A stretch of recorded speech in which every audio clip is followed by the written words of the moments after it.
গাড়ি ভর্তি দেশি মদ আটক করে পুলিশের হাতে তুলে দিল বজরং দলের সদস্যরা। ঘটনা মঙ্গলবার শাকেরকোট নিউ মার্কেট এলাকায়। জানা যায়, প্রতিদিনের মতো পশ্চিম জেলার বজরং দলের কৌশিক পাল এবং বিশ্ব হিন্দু পরিষদের ডুকলি প্রখণ্ডের সম্পাদক প্রসেনজিৎ সূত্রধর শাকেরকোট এলাকায় আসেন। ঠিক তখনই নিউ মার্কেট এলাকায় একটি অটো গাড়ি দেখে বজরং দলের সদস্যদের সন্দেহ হয় গাড়িটির দিকে এগিয়ে আসতে গাড়ি থেকে দুই ব্যক্তি নেমে দৌড়ে পালিয়ে যায়। সঙ্গে সঙ্গে বজরং দলের সদস্যরা আমতলী থানায় খবর পাঠায় এবং ছুটে আসে পুলিশ বাহিনী। আজকে আমরা বজরং দলের পশ্চিম ত্রিপুরা জেলার অন্তর্গত আমাদের ডুকলি প্রখণ্ডে একটি নতুন মিলন কেন্দ্র স্থাপন করার উদ্দেশ্যে আমরা এখানে হিন্দু সমাজের সাথে কথা বলার জন্য এসেছিলাম। এটা আমাদের শাকেরকোট নিউ মার্কেট এরিয়াতে।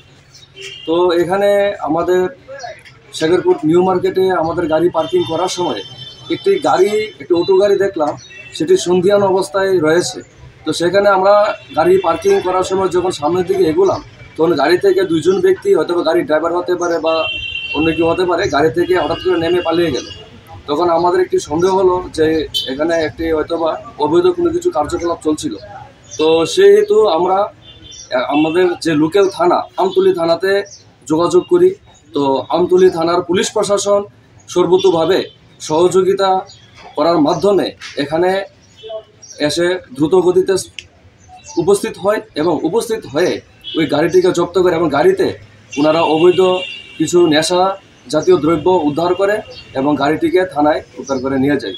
আমরা বজরং দল, বিশ্ব হিন্দু পরিষদ প্রতিনিয়ত হিন্দু সমাজকে সুরক্ষিত রাখার জন্য এবং সমাজে যে অবৈধ কার্যকলাপকে বন্ধ করার জন্য বদ্ধপরিকর, এবং আমরা হিন্দু সমাজের কাছে আহ্বান করব যে এই ধরনের যে অবৈধ কার্যকলাপের বিরুদ্ধে রুখে দাঁড়ান। আমরা বজরং দল, বিশ্ব হিন্দু পরিষদ সর্বদা আপনাদের পাশে আছি।